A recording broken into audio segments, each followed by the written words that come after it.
রাতে খালি গায়ে ঘুমানো কি খারাপ? যদি কোনো কারণে আসরের নামাজ কাজা হয়ে যায় তাহলে কোন সময় সে নামাজ পড়বো? মাগরিবের নামাজের আগে না পরে? আমি ঘুমালে প্রায় অনেক সময় বোবায় ধরে। এই ইসলামিক ব্যাখ্যা কি হতে পারে? আমাদের সমাজে তো অনেক দুরূদ পড়া হয়, কিয়াম পড়া হয়, কিন্তু সব থেকে উত্তম দুরূদ কোনটি এবং সব সময় কোন দুরূদটি পড়বো? নামাজে মনোযোগ বাড়াতে একাকী নামাজ পড়ার সময় শব্দ করে সূরা ও দোয়া পড়া যাবে কিনা? পূর্বের অনেক পাপ থাকার পরও যদি মানুষ আল্লাহর রাস্তায় ফিরে আসে তাহলে কি আল্লাহ তাকে ক্ষমা করবেন? আল্লাহর সন্তুষ্টির জন্য কি করা যেতে পারে দয়া করে বলবেন। জামাতে ছাড়া নামাজ পড়লে তা হবে না, এটা কতটুকু সত্য? আমি 8 মাসের গর্ভবতী, আমার সন্তান যেন নেককার হয় তার জন্য আমার করণীয়। আমি ছোটবেলা থেকে দেখে আসছি আমার নানি মোরগের রান থেকে আর পাখনার নিচ থেকে অল্প কিছু মাংস ফেলে দেন, তার মতে এটা হারাম মাংস। এর ভিত্তি কিংবা দলিল কিছু কি আছে? বিয়ের জন্য কি দোয়া করব? সারা জীবনে বিয়ে না করলে কি জাহান্নামে যেতে হবে? নফসকে নিয়ন্ত্রণ কি করে করতে হয় জানাবেন? মৃত ব্যক্তিকে দেখলে কি শরীর নাপাক হয়ে যায়, তখন কি গোসল করা জরুরি? চলুন সরাসরি আমরা প্রশ্নোত্তরে প্রবেশ করি। হাফেজ এমডি মুজাহিদুল ইসলাম লিখেছেন, মৃত ব্যক্তিকে দেখলে কি শরীর নাপাক হয়ে যায়, তখন কি গোসল করা জরুরি? না, মৃত ব্যক্তিকে দেখলে শরীর নাপাক হয় না। তবে হ্যাঁ, মৃত ব্যক্তির দাফনে কাফনে শরীক হলে তখন গোসল করে বাসায় প্রবেশ করার কথা হাদিসে বলা আছে। অর্থাৎ আপনি দাফন কাফনের শরীক যদি হয়ে থাকেন তাহলে এই উপলক্ষে আপনি এটা গোসল করবেন, সেটা করা উত্তম এবং ভালো কাজ, কিন্তু সেটা ওয়াজিব পর্যায়ের না, না করলে গুনাহ হবে, বাট সেরকম না, করা সওয়াবের কাজ। আর এমনি মৃত ব্যক্তিকে দেখলেই গোসল করতে হবে সেরকম কোনো কথা কোনো দিতে নেই। তাই বা তুবা লিখেছেন, নফসকে নিয়ন্ত্রণ কি করে করতে হয় জানাবেন? নফসকে নিয়ন্ত্রণ করার জন্য প্রথমত কোনো নেককার আল্লাহ ভীরু মানুষ যারা আছেন সে সমস্ত মানুষদের সান্নিধ্যে যাওয়া, এবং যারা নফসকে নিয়ন্ত্রণ করতে পারে, নফসের বাইরে চলা বিরুদ্ধেও যারা চলতে শিখে সেই মানুষগুলোর সান্নিধ্যে থাকার চেষ্টা করা, তাদের সাথে উঠা বসা করার চেষ্টা করে নফস নিয়ন্ত্রণ করার অনেক বড় একটা মাধ্যম। আল্লাহ তাআলার কাছে দোয়াও করা যেতে পারে।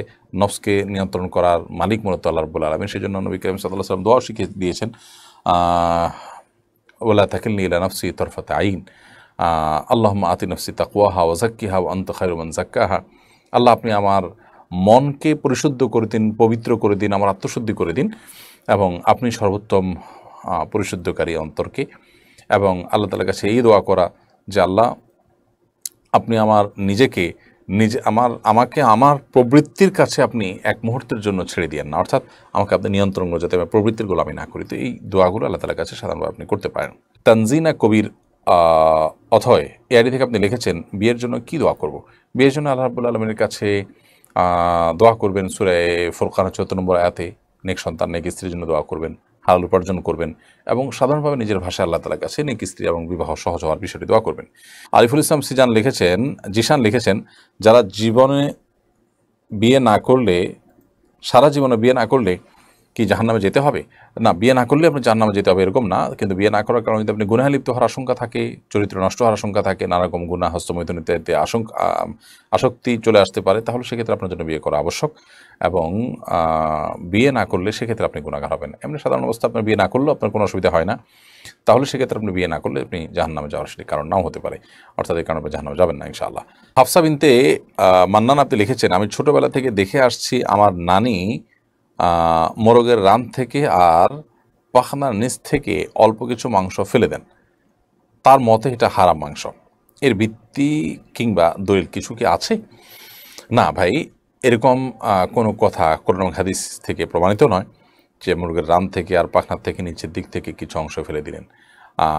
যদি তার কোনো কিছু খেতে অভক্তি হয় সেটা একান্ত তার ব্যাপার, সে তিনি ফেলে দিতেই পারেন, বাট হারাম এটা বললে তার প্রমাণ লাগবে। শরীয়তে এরকম কোনো অংশকে, মুরগির কোনো অংশকে এভাবে হারাম বলেনি। অতএব সেটিকে মানে যেটাকে আল্লাহ হারাম বলেনি সেটাকে হারাম মনে করা কিন্তু আরেক অপরাধ। এরপরে সাবিহা শান্তা আপনি লিখেছেন, আমি 8 মাসের গর্ভবতী, আমার সন্তান যেন নেককার হয় তার জন্য আমার করণীয় কি? আপনি এই টাইমে বেশি বেশি তেলাওয়াত করবেন, দোয়া করবেন আল্লাহর কাছে খুব বেশি। সূরা ফুরকানের ৭৪ নম্বর আয়াত এবং অন্য যে সমস্ত আয়াতে নেক সন্তান আল্লাহর কাছে চাওয়া হয়েছে সেই আয়াতগুলো বিশেষ পাঠ করবেন। রব্বি হাবলি মিনাস সালিহিন, রব্বি হাবলি মিন লাদুনকা যুররিয়াতান তাইয়্যিবা ইন্নাকা সামিউদ দুআ, বিশেষ এই সমস্ত দোয়া পড়বেন এবং আল্লাহর কাছে সাধারণভাবে সন্তান যেন নেক হয়, সুস্থ হয় সেজন্য দোয়া করতে থাকবেন। কোরআন তেলাওয়াত বিশেষ করে করতে থাকবেন, গুনাহের কাছ থেকে বেঁচে থাকবেন, এবং বিশেষ করে হারাম উপার্জন থেকে, হারাম বক্ষণ থেকে বেঁচে থাকার আপনার চেষ্টা করবেন। ইনশাআল্লাহ তার সুফল আপনি পাবেন, সন্তানের মধ্যে তার ইতিবাচক প্রভাব পড়বে। এমনি ইমরান হাসান আপনি লিখেছেন, আজকের জুমার একটি আলোচনা বলা হয়েছে জামাতে ছাড়া নামাজ পড়লে তা হবে না, এটা কতটুকু সত্য? দেখুন, একটি হাদিস আছে যে লা সলাতা লিজা আল মসজিদ ইল্লা ফিল মসজিদ, যে ব্যক্তি মসজিদের প্রতিবেশী তার মসজিদে নামাজ না পড়লে সেটা কোনো নামাজই নয়। যদিও হাদিসের সনদে মুহাদ্দিসদের অনেকের আপত্তি আছে, কিন্তু মৌলিকভাবে এটা ঠিক আছে যে পুরুষদের জন্য, যারা পুরুষ প্রাপ্তবয়স্ক সুস্থ মানুষ, যাদের জামাতে আসতে বাহ্যিক দৃষ্টিকোণ থেকে কোনো বাধা নেই, তারা জামাত ছাড়া একাকী যদি নামাজ পড়েন এবং এটা যদি তাদের নিয়মিত অভ্যাসে পরিণত হয়, তাহলে অবশ্যই সেটি গর্হিত কাজ, অন্যায় কাজ। কিন্তু ওয়াক্তের ফরজও আদায় হবে না, ব্যাপারটা সেরকম না। ওই ওয়াক্তের ফরজ তার আদায় হয়ে যাবে এবং তিনি ওই ওয়াক্তের নামাজ পড়েছেন এটি বলা হবে, এতটুকু ঠিক। অতএব এ ব্যাপারে আপনি যে খতিবের খুতবা শুনেছেন, তিনি কতটুকু বলেছেন, আপনি কতটুকু শুনেছেন, সেটা তো আমি বলতে পারবো না। তবে এভাবে সাধারণভাবে যদি বলে দেওয়া হয় যে কোনো নামাজই হবে না জামাতে নামাজ না পড়লে, তাহলে এটা সঠিক নয়।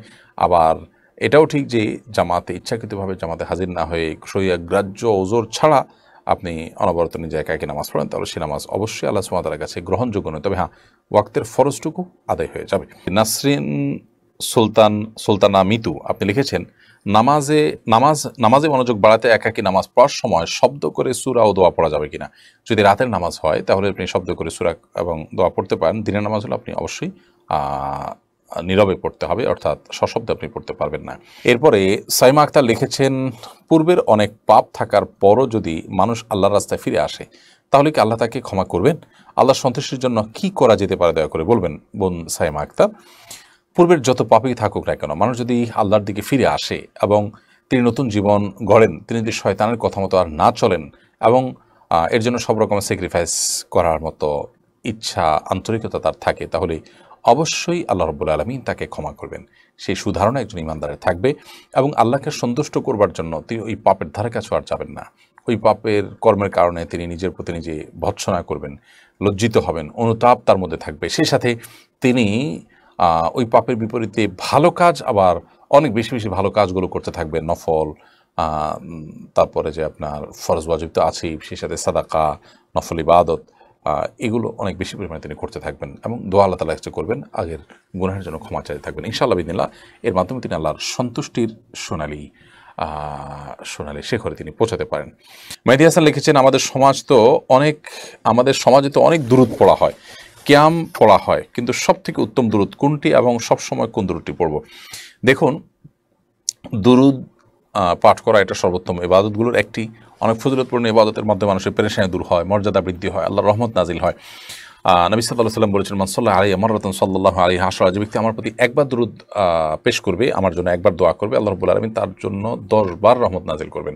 অতএব আমরা অনেক বেশি পরিমাণে দুরূদ পাঠ করব, আল্লাহর রহমতের আশা করব, সেটি যেমন ঠিক একইভাবে মনে রাখতে হবে যে দুরূদ পাঠ করলে তার জন্য দাঁড়াতে হবে বা কিয়াম করতে হবে, এটি কিন্তু সঠিক নয়। কোনো কথা কিন্তু কোরআন আমাদেরকে বলেনি এমন কোনো কথা মনে করাভাবে করাটাই হলো নকল আমল নিয়ে আল্লাহর কাছে নাজাত পাওয়া যাবে না। তবে এটি ঠিক যে দুরূদ হিসাবে সবচেয়ে শ্রেষ্ঠ দুরূদ হলো দুরূদ ইব্রাহিম, যেটা আমরা নামাজে পড়ি। নবী করিম সাল্লাল্লাহু আলাইহি ওয়াসাল্লাম যেটা নিজে শিখিয়েছেন তার সাহাবীদেরকে, অতএব সেই দুরূদটা আমরা পড়ার চেষ্টা করব। আল্লাহুম্মা সাল্লি আলা মুহাম্মদ ওয়া আলা আলি মুহাম্মদ কামা সাল্লাইতা আলা ইব্রাহিম ওয়া আলা আলি ইব্রাহিম ইন্নাকা হামিদুম মাজিদ। আল্লাহুম্মা বারিক আলা মুহাম্মদ ওয়া আলা আলি মুহাম্মদ কামা বারাকতা আলা ইব্রাহিম ওয়া আলা আলি ইব্রাহিম ইন্নাকা হামিদুম মাজিদ। মোর্শেদ আক্তার আপনি লিখেছেন, আমি ঘুমালে প্রায় অনেক সময় বোবায় ধরে, এই ইসলামিক ব্যাখ্যা কি হতে পারে? বোবায় ধরার অনেক বৈজ্ঞানিক ব্যাখ্যা আমি পড়েছি এবং বৈজ্ঞানিক ব্যাখ্যাগুলোর সাথে কোনো হাদিসের কোনো সংঘর্ষ নাও থাকতে পারে। আমি এই বিষয়ে বিস্তারিত বলতে পারবো না। কখনো কখনো আমাদের উপর জিনের উপদ্রব হয় এবং জিন আমাদের উপরে ভর করে, জিন আমাদের শরীরে নিয়ন্ত্রণ নিয়ে নেয়, এই বিষয়গুলো ওপেন সিক্রেট। কোরআন কারীমের যেমন আয়াত রয়েছে, তেমনিভাবে বাস্তবিক হাজারো উদাহরণ আছে এবং অনেক অভিজ্ঞতা আছে, আমাদের চোখের সামনে দেখা বহু অভিজ্ঞতা আছে, যেগুলো বৈজ্ঞানিক কোনো ব্যাখ্যা দেওয়ার কোনো সুযোগই নেই। শত শত এরকম অভিজ্ঞতা আছে। তো সেগুলো যেমন আপন জায়গায় সঠিক, আবার সবগুলোকে আমি জেনে না জেনে, বুঝে না বুঝে গণহারে জিনের সমস্যা হিসেবে চালায় দেওয়াটাও সঠিক নয়। এজন্য এই বিষয়ে বৈজ্ঞানিক ব্যাখ্যা যা আছে সেটা কোরআনের সাথে কোনো সাংঘর্ষিকতা আদৌ আছে কিনা, বৈজ্ঞানিক ব্যাখ্যাটা কতটা বাস্তবসম্মত সেটা সম্পর্কে আমার ধারণা নেই। তবে ব্যাখ্যা আছে, আমি জানি, পড়েছি। অতএব এ বিষয়ে আমি স্কিপ করলাম, আমি এটার মূল উত্তরটায় গেলাম না। এ বিষয়ে সংশ্লিষ্ট যারা আরও ভালো জানেন তারা ইনশাআল্লাহ কথা বলবেন। এমনি সাকিব হাসান তীব্র আপনি লিখেছেন, ধনী হওয়ার জন্য কোনো আমল আছে কিনা, কোনো দোয়া আছে কিনা, কি করলে তাড়াতাড়ি ধনী হওয়া যাবে? ধনী হওয়ার জন্য কোনো শিক্ষা নবী সাল্লাল্লাহু আলাইহি ওয়াসাল্লাম দেননি। তিনি আল্লাহ তাআলার কাছে সবসময় সুখ শান্তি দোয়া কামনা করতেন। আপনি সুখ শান্তির জন্য আল্লাহর কাছে দোয়া করবেন, আল্লাহ সুখ চাই, শান্তি চাই, এটার জন্য ধন যতটুকু প্রয়োজন ততটুকু দেন, অবশ্যই এটা বাই ডিফল্ট দোয়া চলে আসবে। আর এমনি যাতে কারোর মুখাপেক্ষিতে আমাদেরকে অবলম্বন করতে না হয়। সেজন্য নবী সাল্লাল্লাহু আলাইহি ওয়াসাল্লাম দোয়া শিক্ষা দিয়েছেন, যাতে আমার সম্পত্তি আমার জন্য যথেষ্ট হয়। আল্লাহুম্মা কফিনি বিহালালিকা আন হারামিক ওয়া আগনিনি বিফাদলিকা আম্মান সিওয়াক। আল্লাহ, আমার হালাল যেন যথেষ্ট হয়, হারাম যেন প্রয়োজন না হয়। আপনি ছাড়া কারো যেন মুখাপেক্ষি আমার হতে না হয়, অন্য থেকে যেন মুখাপেক্ষিতাহীন আমি থাকতে পারি, সে দোয়া নবী সাল্লাল্লাহু আলাইহি ওয়াসাল্লাম শিক্ষা দিয়েছেন। অতএব সেটি আপনি পড়তে পারেন, আল্লাহুম্মা কফিনি বিহালালিকা আন হারামিক ওয়া আগনিনি বিফাদলিকা আম্মান সিওয়াক। আতিকুর রহমান লিখেছেন, যদি কোনো কারণে আসরের নামাজ কাজা হয়ে যায় তাহলে কোন সময় সে নামাজ পড়বো? মাগরিবের নামাজের আগে না পরে? অবশ্যই মাগরিবের আগে আগে পড়বেন, সূর্য ডোবার আগে আগে। জালালউদ্দিন লিখেছেন, রাতে খালি গায়ে ঘুমানো কি খারাপ? শরঈ দৃষ্টিকোণ থেকে খালি গায়ে বা আপনার গায়ে কিছু দিয়ে ঘুমানোর পর আলাদা কোনো নির্দেশনা নেই। এটা আপনি চাইলে খালি গায়ে ঘুমাতে পারেন, চাইলে গায়ে কিছু দিয়ে ঘুমাতে পারেন, এটা একান্ত আপনার উপর। তবে স্বাস্থ্যগত দিক অবশ্যই খেয়াল রাখতে হবে। খালি গায়ে শোয়ার পরে আমাদের অসুস্থ হওয়ার আশঙ্কা থাকে কিনা, ঠান্ডা লাগার আশঙ্কা থাকে কিনা, অথবা অন্য কোনো আশঙ্কা থাকে কিনা, সেটা খেয়াল করতে পারে। বাকি আপনি খালি গায়ে ঘুমানো এটা মুবাহ, জায়েজ।